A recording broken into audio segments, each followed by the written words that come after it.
Hello, everyone. Welcome back to Mapping Hour. We're in episode 16.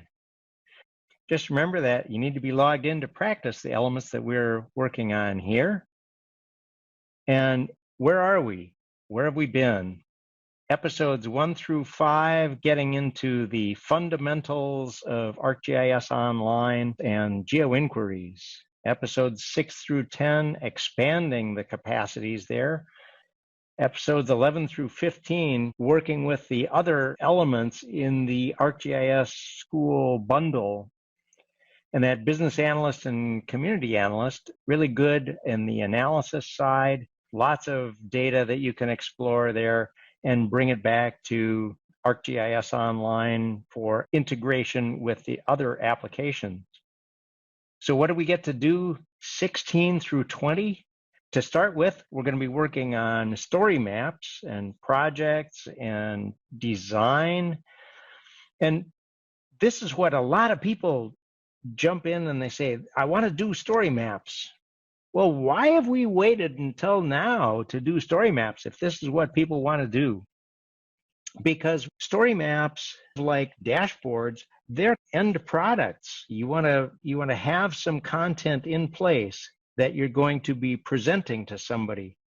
You want to get all of your elements together and organize them and finish product. If you think of cooking a family meal, you can prepare these things in cooking dishes, and then you can present them in cooking dishes, but you really want to present them in serving trays, serving bowls, serving platters, whatever it might be that you're presenting these things. So you don't bring those things out right away. You work on preparing the contents and then presenting them. Same thing here. Working with a story map before you're ready is sometimes a little bit troublesome. Well, at least it has been with the classic templates. And you're going to get to see the current template. It's a single template, and we're going to get into that. So what does it look like when you're working with story maps? What does it look like if you say, hey, I just want to jump in and start using story maps? Storymaps.arcgis.com. This is what it looks like if you're not signed in and your browser doesn't know who you are. But as soon as I log in, it's going to say, great, I know who you are. This is where you're going to get to. You create your first story. Well, I've heard tell that there are story maps waiting out there for exploration, and that they've been around for years, and people have made hundreds of thousands of story maps. I want to go explore. Where can I go? Well, I see there is an original version of stories. Let me go there. What have I got here? Well, I didn't create any story maps in the classic templates that exist. Oh, but up top, I see a gallery. Let's see what's here. Ooh, here's a gallery. So I could go in and explore in here. Wait a minute, I see right next to it a set of apps. Oh, what have we got here? So this is the classic set of templates. And there have been many, many, many story maps created in these older templates. Now, what have we got in here? Wow, I can just start exploring. It looks like I'm halfway down the page, and this is one of these pages that will never end because it'll keep adding new story maps for you. So how can I think about, maybe I can use the left-hand side where I've got navigation systems, and right now we've got the types of story maps that we can go look at. We've got some Cascade apps, some Map Journal apps, some Map Tour apps. So different styles of applications. Well, for me, that's not the way I want to explore that. I want to explore by subject. And so let me reset this. and then look by subject. Maybe I used to teach social studies, so let's go to history and culture. All right. But I was really by nature a science guy, so we could go into the science and technology. But I really like to explore what's around. So how about the travel and recreation? There's a lot of opportunity in here. And hey, we're suffering through a disaster right now with this pandemic. So are there other disasters that we can see? Sure enough, there are various disasters that we can see here. So let me reset that and maybe jump down into the industry. I've got industries. This might help me look and explore, or I could go down into formats because I see some standard formats, some customized versions where people have tweaked the original template or embedded so that there's a story map embedded in somebody's website there. These collections, what are these? Here, we're seeing gatherings of different story maps within a collection. So here I can look at bunches of story maps all in one. So if I didn't want to design content yet, I just wanted to learn by looking at these, I could certainly do that. But if I said, gee, I want to teach something, I want to teach about a topic, how do I know where to look?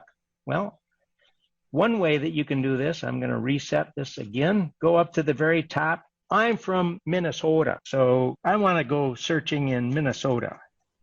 So you can search by place, you can search by content area, you can search by any topic that you like up in the search window and see what you come up with.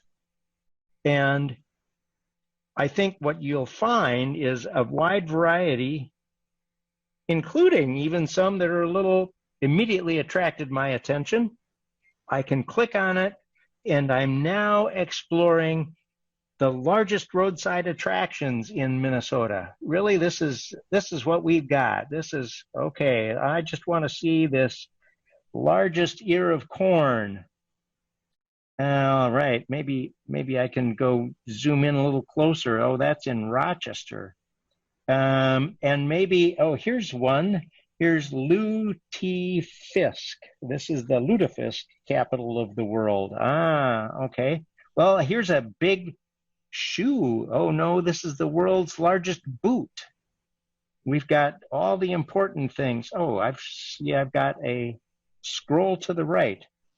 Oh, here's the largest prairie chicken. So I can read all of the important things about my native state and the ways of life here in Minnesota. So, Charlie, Mm-hmm.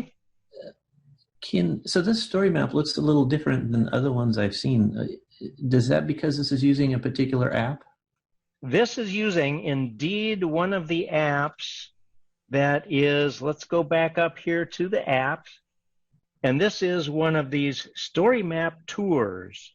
Okay. So this is looking at just give me the photos and where they fall and a couple of lines about them. So I see I could look at a gallery of any one of these and I could have a tutorial about how to build this particular design. So all of these different apps show the best way to begin working with one of these. And if you wanted to explore, like I just want to see some short list options here, I can see the gallery of short list presentations. Great places in America might be a look at great neighborhoods, great public spaces. And part of the magic of some of these, they all have their own independent magic. This one is location aware, so that as I zoom in, it's really focusing on the items that are in that space. But if I zoom back out, it's showing me all of them. So each of these is really quite interesting in its own right.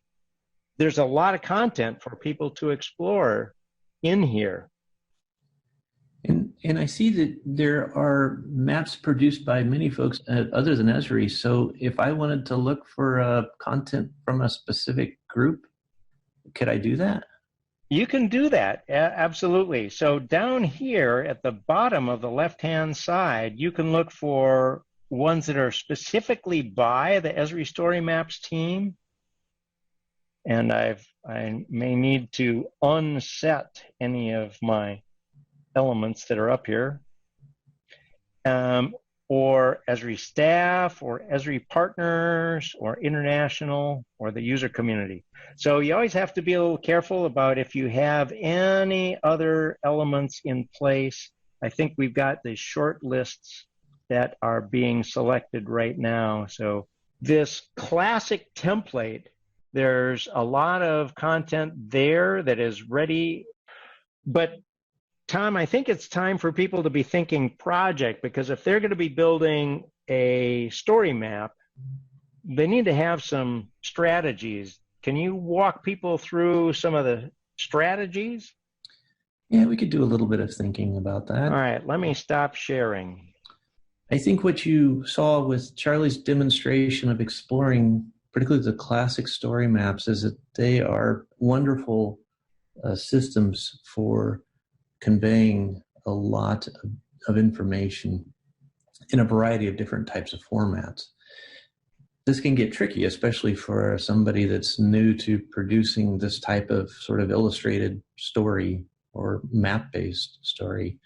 So one of the things we wanted to do was take a few minutes and talk to you about project design, particularly in the context of story maps. And we do this for at least two reasons. One is because from an educational standpoint, most of us as informal or formal educators are tasked first and foremost with helping kids understand a content area through a set of mental tools that help students learn that discipline. And one of the particular tool sets in geography that we use is called the geographic inquiry process, or geographic inquiry cycle. You can see a diagram in the upper right corner of that. It's really a 5-stage process, and it's cyclical. So it's not that it necessarily ends at the last stage, but it iterates back on itself to do better and better questioning and geographic inquiry. So this process can be used to help build the rich content that can actually populate a story map. And as you're noting perhaps on the cycle, that this stage is act, and part of acting can be producing these rich geographic artifacts like story maps. So this comes back to what Charlie was mentioning earlier, in that story maps are amazing devices, systems for containing this wealth of data, of images, of narrative, of video. And it's really, in our opinion, through this design of project work that students can produce the best possible story maps. It also comes into play, something that we'll touch on a little bit tomorrow, in the student mapping competition. So these elements all work together to help build a wonderful story map in the end. So as you can tell, this process of geographic inquiry starts by asking a question.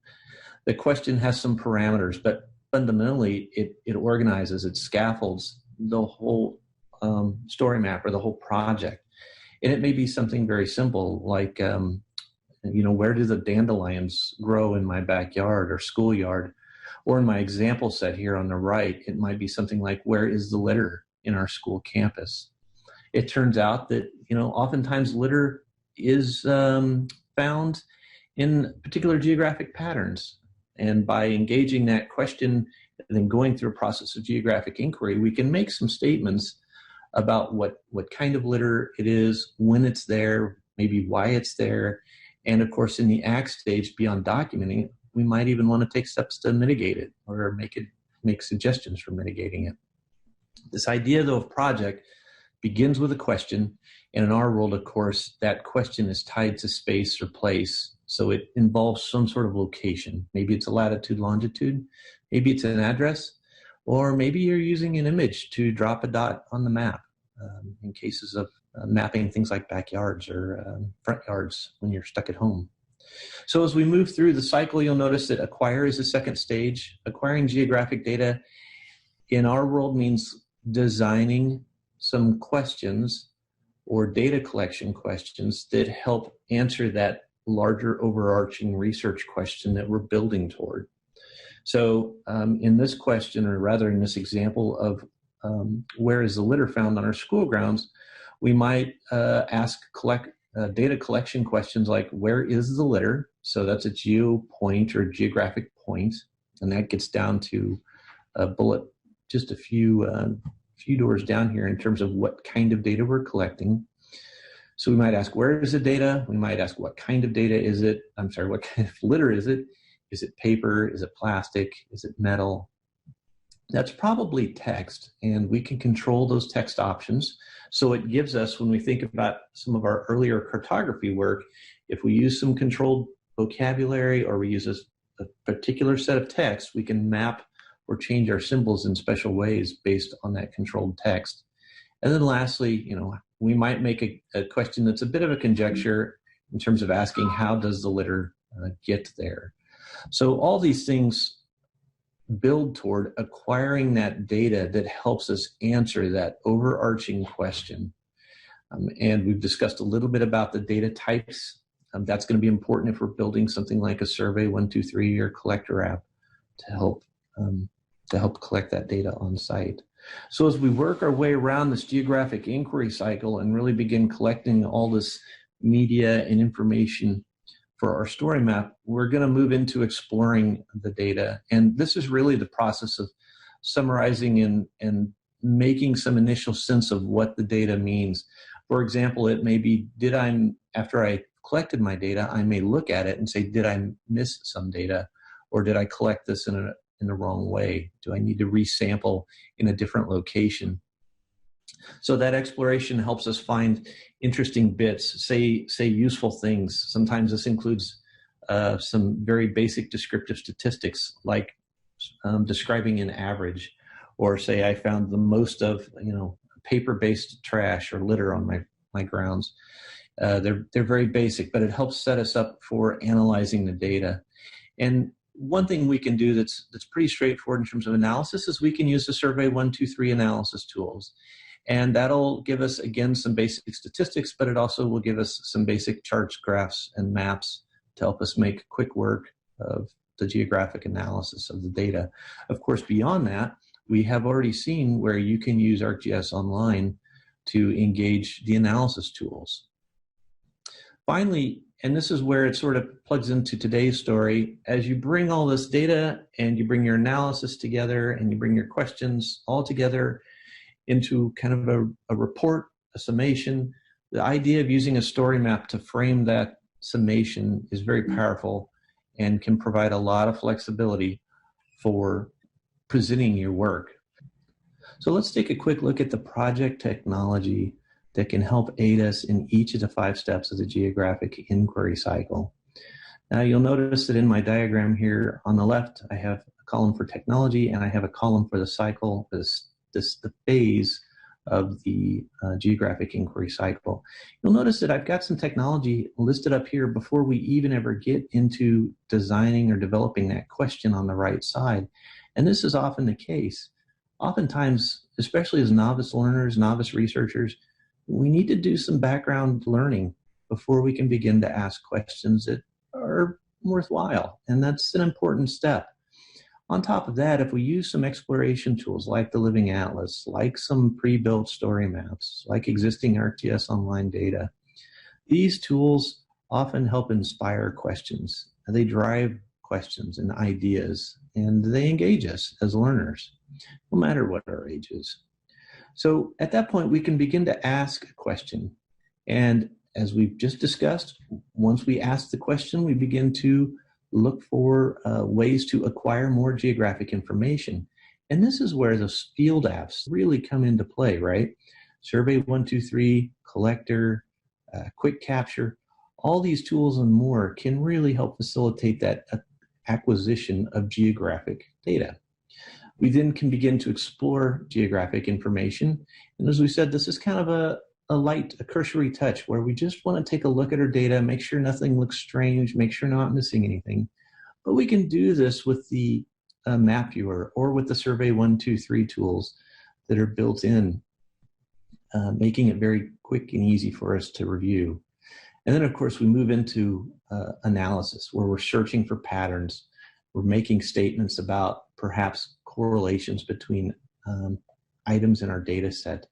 And for this, it's probably going to be useful to have those analysis tools in the ArcGIS Online Map Viewer at our fingertips. Moreover, those dashboard tools. Now, as we move through those analysis tools, we start to drop down into the ACT section. And of course, as we've been saying, story maps become a very compelling tool for summarizing and disseminating the information we've just collected and built through our geographic inquiry. So a few quick considerations.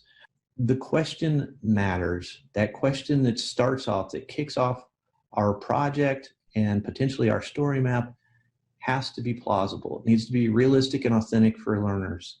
It has to be useful. The learner has to see some value in it, right? And it needs to be important to them.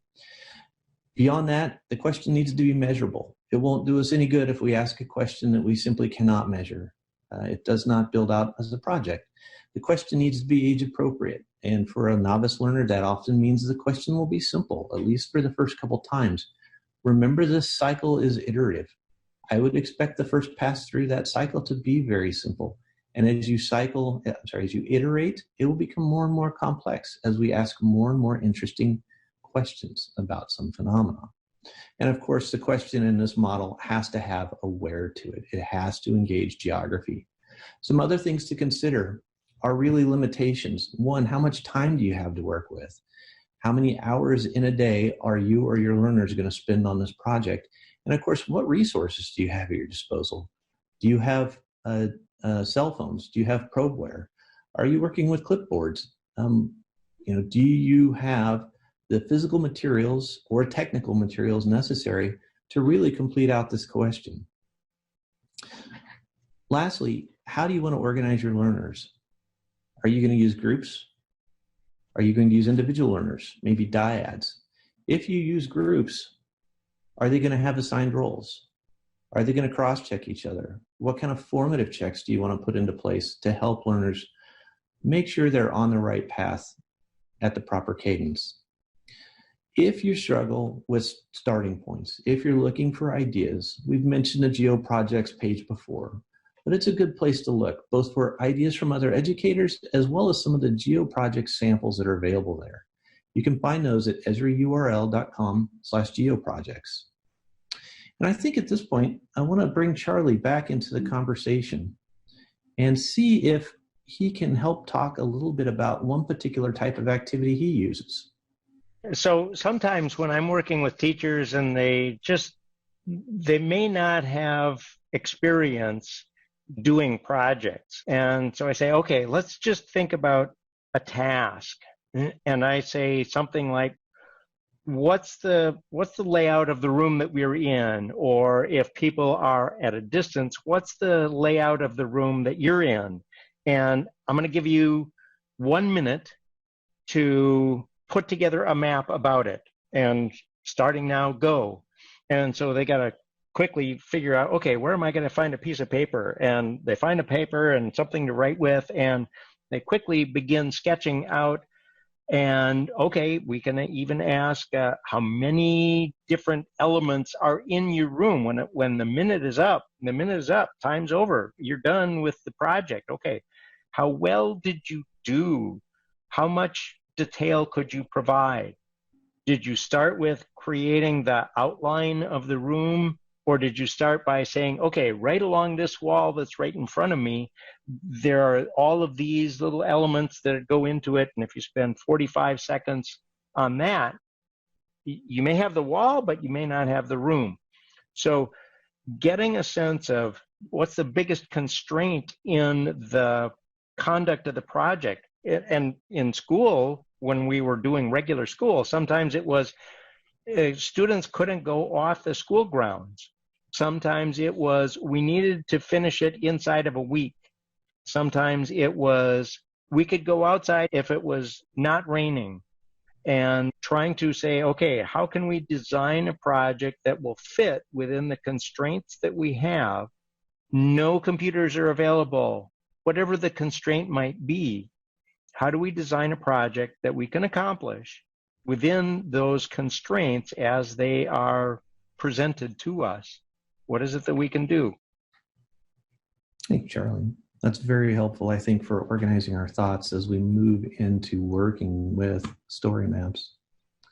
So I think at this point, we're going to hand it over to Kylie to tell us a little bit about the tech. Thanks, Tom. So I'm going to go ahead and share my screen, and you'll notice I'm on the content page of ArcGIS Online. Now, to get just for a second, go back to those projects that Charlie and Tom were just talking about. I'm going to make a story map. I have information that I want to share. Now, it's not going to be following that model they were talking about. It's a little bit different of a project. This is a case where I have a bunch of information, and some of it is geographic, and my focus is mostly on showing you guys the tool. Well, let's go ahead and get started. So there are a couple ways I can jump into story maps. One of them is through here. I can come in and I can hit create like we've done in the past for our feature layers and other things, and I could choose story maps. And that will jump me in and start creating one. Or the other way I could do it is over here, as we've done before as well, through the app switcher where we can see all the different things available like we did with Business Analyst, and we can jump to story maps there. I'm going to go ahead and take that approach today. And I'm going to be brought into the app. Now, Charlie showed you the same page while he wasn't signed in, right? storymaps.arcgis.com. Well, this is the same thing, but I'm logged in. In fact, he just had it scrolled down a little so you could see some of these other resources available. So know those resources are hidden there on the same page as you're working. But in this case, I'm ready to create. So I'm going to go ahead and create my first story. Okay, as they've been talking about, this can bring maps, photos, videos, text all together, right? And so one thing I have done before this demo is thought about what I want to present and talk about. Because if I was going to spend that time trying to design a story here in front of you, it would kind of be a waste of all of our time. In this case, I know the story I want to share. And I have had a lot of fun working on Mapping Hour. I've loved that I got to learn something new pretty much every episode we were creating. And so I really want to make sure people know we've done this and understand what we've done, maybe who we are. So there's a little bit of some authoritative knowledge coming out of this. So I'm going to start a story to share this project with others so that they can benefit. So right now it's creating the site. Now, Charlie mentioned that there were those classic templates you could use, or there's this new thing. The way I think about it is if I'm starting a new project, I'm going to try to just use the new thing. Now, if there's something in particular I've seen in an older story map and I'm trying to replicate it or do the same thing, then I might go look at those classic ones and build the apps as he was showing in his section. But in general, if I'm starting a new project or a new story map, I'm just going to start in this new template. And over time, it will have more and more of the same capabilities and looks and feel as you're seeing in the classic ones. So let's go ahead and jump in. The title of my story today is Mapping Hour. All right, and I am going to save you guys from watching me from too much typing by copying and bringing some text in. So Mapping Hour, what is it? Well, it's a resource for you guys, teachers and parents doing GIS from home. And right here, I'm setting up kind of the top of my story. I think of this kind of as the book cover, right? And a book cover should kind of catch our eye. So let's go ahead and we'll add an image to our book cover. And I'm just going to drag one in. You may notice this kind of logo from our website if you've been visiting it, and we'll add that in, and you can see it comes in as the background. All right, title and subtitle are set up. It automatically puts in some information about who's making it. Right now it says draft. Later that would change to an edited date or things like that. This is just some stuff that it does for you. So I'm going to go ahead and scroll down a little bit, and now I can start telling my story. Now I probably want to start with an introduction about why. Now I could come in here and start typing, but that's not too much fun to watch. So again, I have some text I can paste in for you, just to give a little bit of an introduction here. Now you can see this plus, and using this is how I add sections of content into the story. And what's really interesting is as you hover and you see that plus, when you click, you can see all the different types of things you can add. Now, you may have noticed in Charlie's demo, one of the things he talked about really liking in the classic ones was a guided tour. Well, you'll notice it's starting to appear here. It is in beta, which means it may not work perfectly yet, or it may not have all of the features yet, but it's ready enough to go ahead and try it, and it may work for what you need. So these are all the different types of things I can put into my story map here. To start, I'm actually going to think about this in terms of a collaborative project, because I know Joseph has put in a lot of really cool content in the mapping hour, and I want him to be able to add some of that himself. But I'm a little bit want to control how we organize this. So I'm going to go ahead and put in the headings of what we're going to talk about through the story. So one thing I want to talk about is what you'll learn about, because I think that's really important as to why someone should watch our videos. And then I'm going to go ahead and leave some space in there, and let's add another heading. The next section I want to talk about is actually, you know what? I bet Joseph could pull this off. An example lesson. So we've done videos, and we're using maps, and we're exploring them. But what could Joseph put right in here so someone could get inspired to go click our next video? All right. I mentioned before, I think it's important that people understand, who are we? Why should you guys listen to us? Well, we can talk a little bit about that. And then the last thing we'll add in here is say, how do you get started? Right? So this story map may inspire someone to learn about Mapping Hour, and they need to be able to go ahead and actually jump into the videos.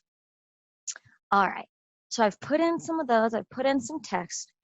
The next thing I want to actually do is come back up a bit and show you guys a few configurations you can make. Now, you've seen this before in our products when we start working, and then we configure a little bit to add more.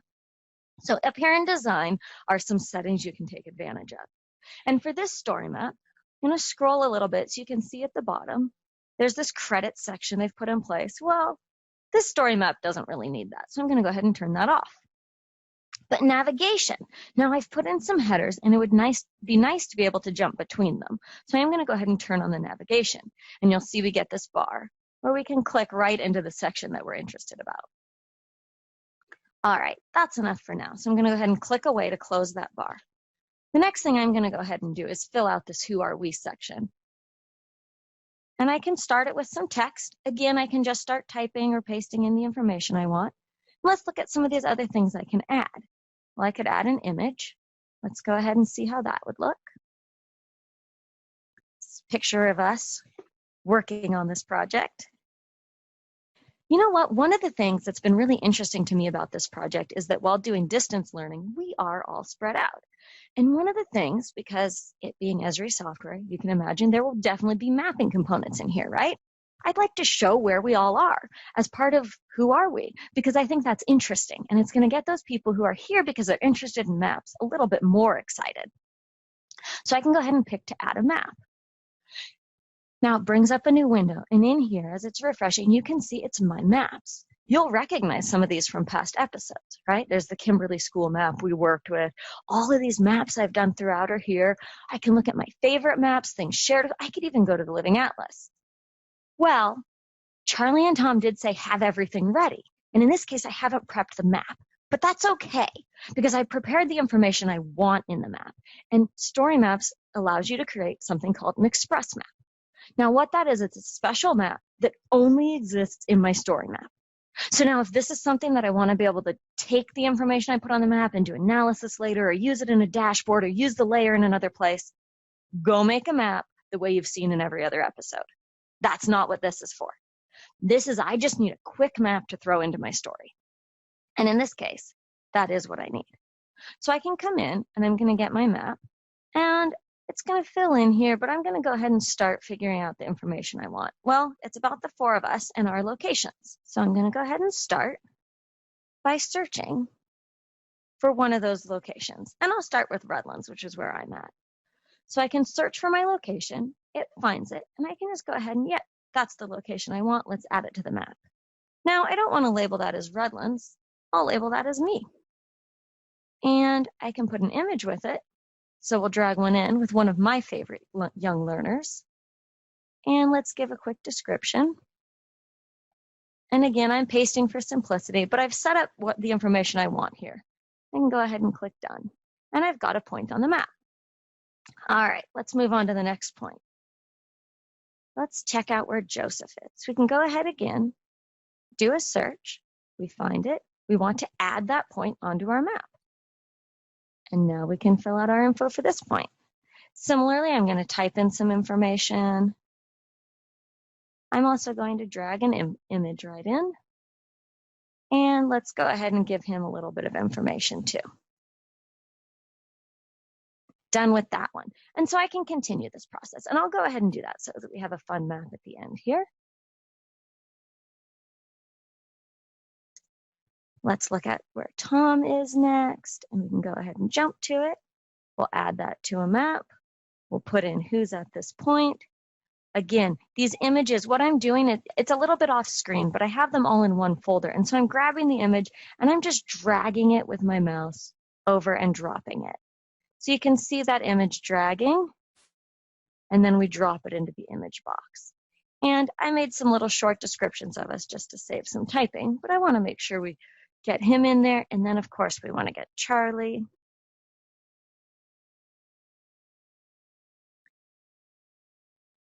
Onto this map as well. All right, so again, I'm just searching for the places because for this exercise, that's good enough. If I wanted, I could pan this map around. I could choose other information to include or other ways to place the pin, but this works for my purpose. And again, it comes down to thinking about what my project's about. What is the goal of this map? And let's just add our image of Charlie as well so we have some good data there. My helper has decided to join me today. And we'll go ahead and click done. So the next thing I want to do is think about the extent of this map. Since I'm focused on where all of us are, I don't really want to leave it zoomed to where Charlie is. But I can go ahead and change that extent now that I've added my points. And in fact, if we zoom out here so we can see a bit more, there you go. You can see all of us. So this is going to show you a little bit about how we're working with this distance. When I click done, it's going to go ahead and place that map into my story map. So it will take a second here just to get it in there. But that's what it's doing. It's taking all of the information I made and putting it in. Now, we've talked about pop-ups before and the little information displays that are part of a map. And the experience here of creating and authoring those was a little different than in a map viewer. So if you need to, you can watch that a few times. And I did do it 4 times, so you have a good chance to see it. But here I'm just creating it on the fly out of other data, putting it right into place. Now, with my map in place, it's interactive, right? When I hover, I'm seeing those images that I added. I see the text that I put in place. If I'd like to read more, didn't quite fit that whole statement, I can go ahead and click that. And we expand to full scene. Okay, well, the whole map is interactive. I could jump over here and go explore somewhere new. That's okay. I have my little home button, and I can bring it back. And if I'm scrolling now, I'm changing the map. How do I get back to my story? Well, be aware, there's a little icon in the corner here that's going to help me exit full screen. So you'll use that button and you're back in your story. So a few other things that we could look at here. When we hover over our express map that we've added, I could go in and edit it. Maybe I forgot to put Charlie on the map. I could come in here and I could go ahead and edit. And I'd be back into that view that we were in before. So I don't have to get this right the first time. And maybe something changes. Maybe we're going to do another few hours and we add another presenter and I want to add him into our map. Well, in this case, I would just come in and work with my map again. I haven't made changes, so I'm going to go ahead and discard those. Another thing I could do is change the size of the map. Perhaps I want it to just float off to the side there. Well, that doesn't look quite right for this layout. Maybe a small size? That's okay, but I kind of like the default of the medium. It lets it be big enough in the view, but one key with the map is it leaves me this space on the side where if my mouse is there and I use the scroll wheel, which is something I tend to do a lot, I have the room to scroll the page. Whereas if I was over the map, sometimes once you've started interacting, that's going to scroll your content. All right, so we've added the map. We've set some settings on it. We've got to get started.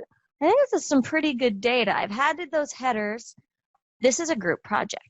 I'm working with Joseph. I want to make sure that what I've put in place is going to work for him. So the first thing I want to do is publish this because right now, storymaps is an auto-save tool. So it has been saving along the way, and you can see that right here. Up in the upper left corner, it says saved. It also says draft. It's not published or shared. It's only visible to me. Now, being that it's a group project, before I say I'm done with my job, I want to make sure Joseph's happy with the work I've done. So I'm going to go ahead and publish it. And as part of this, I can right away set the sharing settings that I need for this story map. Well, eventually we'll make this visible to everyone because we're using it to promote something. But right now I'm focused on Joseph. And so he's in my organization. Let's just make sure he can see it. So I can go ahead and publish my story. Now, for the sake of the number of times we have to change who's sharing screens, I'm not going to hand over control to him right now, but I'm just going to let you know. What's happening is it's publishing. And when it's done publishing, it changes my view. And I no longer have those editing tools, right? There's no plus anymore. So this is the same thing Joseph could now open and go, okay, what did she put in here? Okay, that background image is okay. Okay, we have some sections. Maybe he would want me to change a heading. All right, but this at least lets me hand over to him the work I've done, share with him the work I've done before I hand it over, right? So right now, if Joseph says, you know, I really thought you were going to fill out the get started. Can you do that? I would be able to.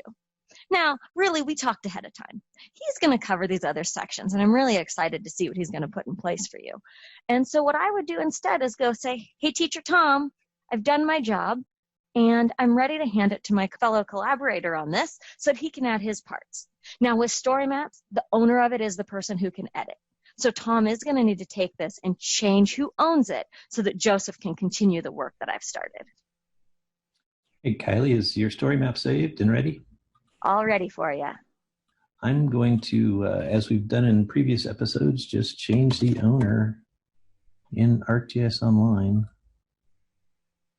to Joseph. Thanks, Tom. And Joseph, it should now appear in your contents.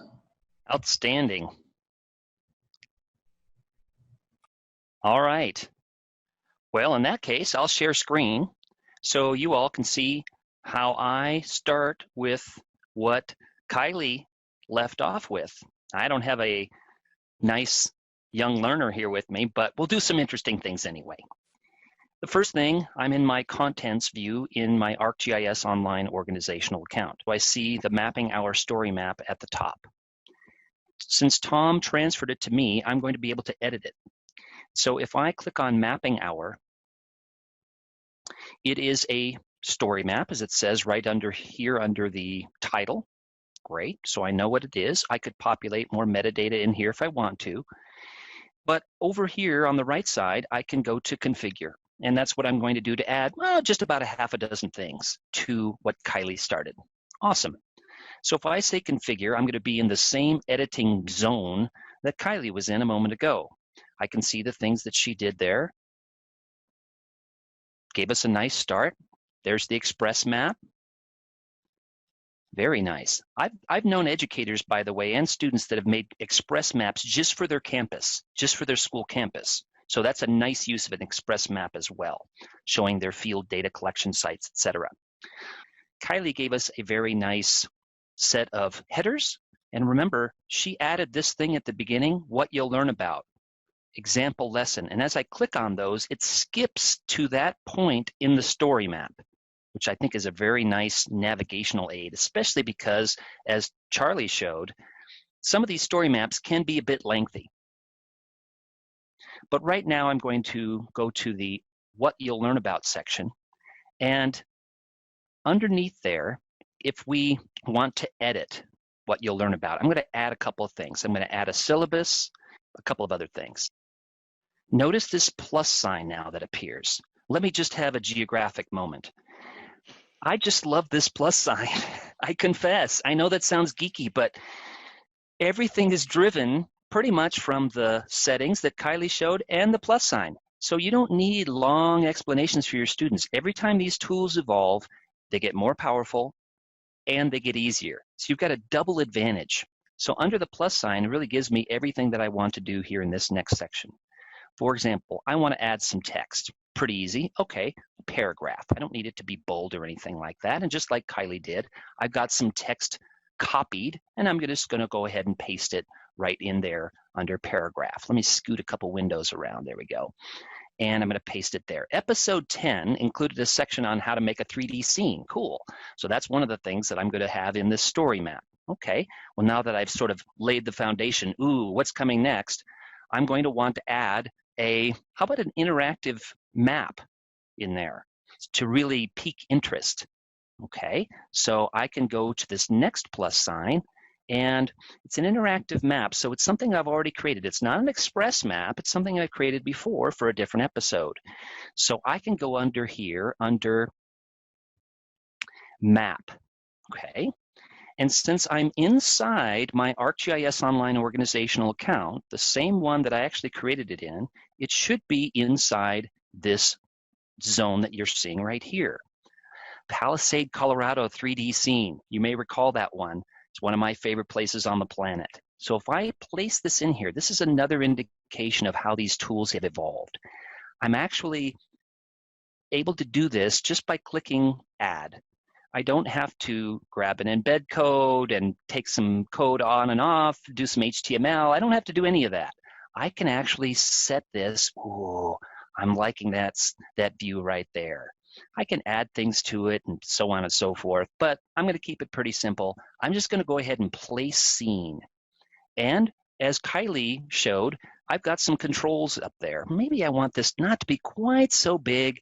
I want it to be small. So now I've got the 3D scene in there. Okay, very cool. Let's add one more thing. Do I like that title? It's okay for my purposes, but I can edit that if I want to. I'm going to go ahead underneath the 3D scene now and add one more thing. I'm going to add a video of when we explained how to create this thing and also create the 2D and 3D compare app. So if I go under video, there's a couple of things I can do. Videos are pretty large, so I actually don't have this thing on my computer. I actually have a link to it. How do I find that link? Let's go up under these tabs. Notice in the mapping hour, we have a whole series of videos, as you know. You're watching one right now. And in episode 10, I've got a video there. Okay. Now I could add it from here, but I want to do something just a little bit different. So I'm actually going to go up here and say, how do I watch it in YouTube? Yeah, so I'm going to go ahead and say, I'm going to go to the YouTube channel for the mapping hour. That's the same video right here. And the reason why I want to do it from here is because I want to actually skip to 18 minutes and 30 seconds into the video. That's when this section on the 2D and 3D scene compare app begin. How do I do that in YouTube? It's really quite easy. If I say share, notice this little checkbox at the bottom here. You may have done this in other settings, but I want to start it right at 18 minutes and 30 seconds. Very cool. And the T right there is the number of seconds in. Okay, so I'm going to copy that. I'm going to go back to my story map, and right here I can say, okay, there's the video, and I want to start it right at 18 minutes and 30 seconds in. Cool. So again, I don't have to have an embed code or anything like that. I can resize the video, and when I start that video, it's right at 18 minutes and 30 seconds. That's my Mesa County Palisade video. Okay, so I've added this a little bit about the syllabus, the 3D scene, a video. Let's go ahead and add under example lesson. Let's add one thing. One of the things I want to add in here, I want to add the lesson that Kylie authored about configurable apps templates. Okay, so what is that exactly? It's not a map. It is a link, really, is what it is. So how do I add that in here? One of the things I can do is go find that link, and then I can use, even though it says embed here, I can actually add a link right there. It says you can paste an embed code, but in my case, I only have a link. So I can use it right there and under embed. So now I got to go find that thing. And under episode 10 and all the episodes, I think you folks know that we have some resources. Definitely take advantage of those resources. Under episode 10, I have a resource section. And one of the things that I have that I want to have in here is Kylie's web app builder help documentation. Nice. So let's just go ahead, and there's a link at the top there. It's part of our hub for the mapping hour. Now I'm going to go back to my place where I'm going to put that in, and let's just go ahead and see if this works. Wow, without any embed code or anything like that, just see what it looks like when we bring that in. Ooh, we get this box. And this box is active. If I click in here, it's going to go to, I'm going to open it in a new tab. Sometimes that's helpful to do just so you're not having to go back in your web browser. There's my documentation right there in that section. Nice. I didn't have to construct that box and put that gray around it. I can configure it. There's some configuration tools right here and properties, but I'm liking that. Okay, a couple last things. Kylie mentioned this earlier. Underneath the Express map, how do I get started with this? I want to give my readers of my story maps some nice indications as to how to get going with this. How about if I link to the survey? Okay.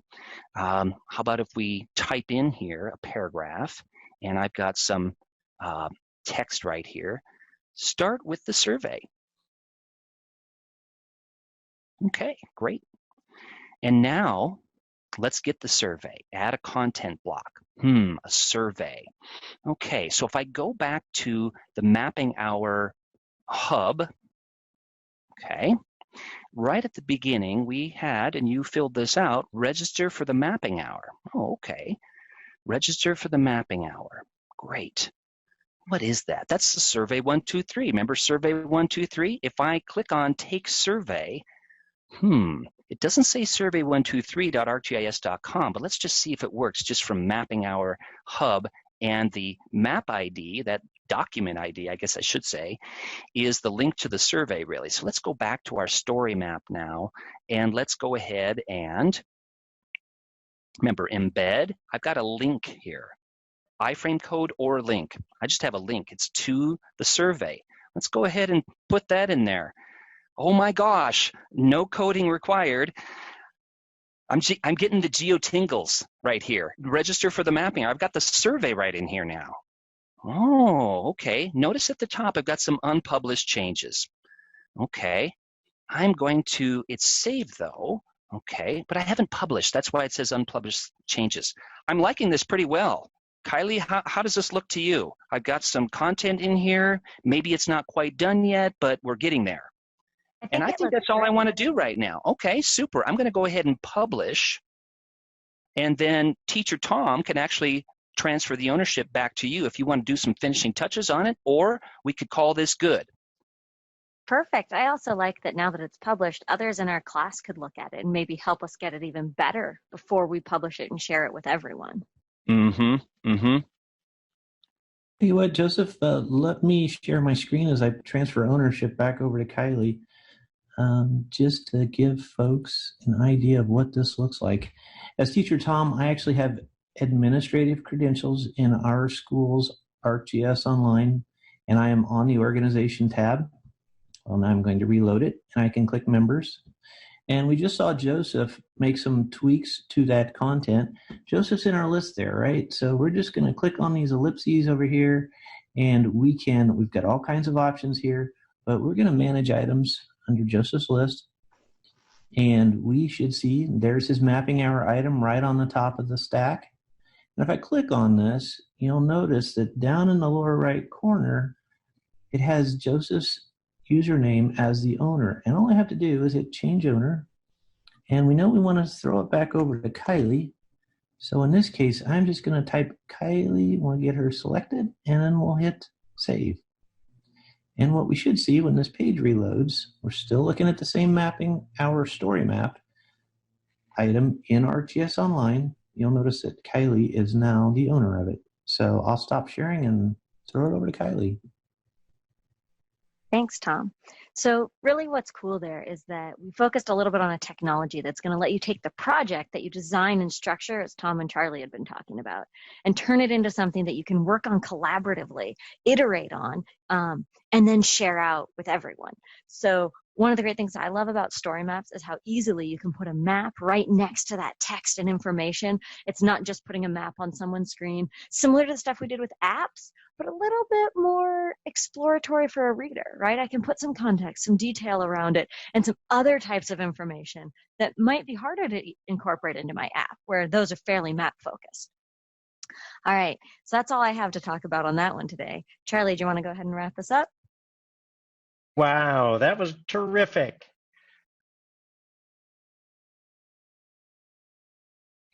That was great. You got to see the classic story maps and the current story maps. And technically, you'll see Story Space Maps Classic. And their various template apps are still good. People can create with them. But the ArcGIS story maps, that current single template, that's a really powerful experience for people to work with, to design from, to have all of your capacities right at your fingertips through one little panel. You can start thinking about that whole concept. What am I going to be presenting for somebody? I need to be thinking design. I've got to envision the finished product and work my way backward to be able to say, okay, now I got to set up the dominoes to begin to create that finished product. And to be able to do this in a collaborative process, that's really cool. And so how do I get there? Okay, probably the easiest way for most people is going through your app switcher. That's what most places that I go in and watch, people are going to it that way. And the story maps, if you want to jump in and go in and take a look at the story maps that have been created with the classic templates and look through the gallery, just go to storymaps-classic.arcgis.com. Otherwise, if you just go to storymaps.arcgis.com, you're going to get into the current zone. You can begin your own story map that way. You'll see presentations of content in the classic gallery. You can also see some presentations within the current story map zone, and you just need to go in and explore. We're going to leave that for you there. But the express map, you don't find that in the classic templates. That's built into the current template. That's one of the advantages of the current template. There's several other advantages of that current template that we may need to spend a little bit more time on. And then thinking about this whole issue of project design, spending time brainstorming, thinking about what are all the elements that I need to include. Think about storyboarding, figuring out what is it that I want to say ahead of time. Now, Joseph and Kylie were able to build by just starting at the top and going down to the bottom and kind of building it in between. But even when Kylie brought in, here are my headings, having that vision of where we're going. Sometimes for people who are just saying, I want to start, I want to include these things, figure out that storyboard. Sometimes it's the easiest to think, here's the end product. What do I need to have in place in order to get there? What do I need in place in order to get here? And work your way backwards. These capacities take time to get comfortable with. They take practice. So we tell people, don't just think about one ultimate story map as your ultimate project. Make some about, simple things. Make a story map that you can do, maybe not in 1 minute, but you can finish in 15 minutes. And go through several of these. So how do I learn to do this? You got to get in and try it. If you want to go in and explore even more, there are elements from this class here where you can see the gallery and you can explore the different apps of the classic template, or take a look at the resources that exist for the current template. They're very good, very effective resources for learning how to work with these things. Make sure to take a look at that survey if you need a login. And if you explore in the ArcGIS blog, you'll see all kinds of blog items about story maps. And in all of these other areas, you'll see lots of different presentations about story maps. You're accustomed to how those areas work now, so just go in there and search on story maps. Wow. This, it feels like we're only halfway here. We've just gotten started and we're already at the end just of this hour. We're going to come back here in hour 17. That's it for this hour. Thanks, everyone.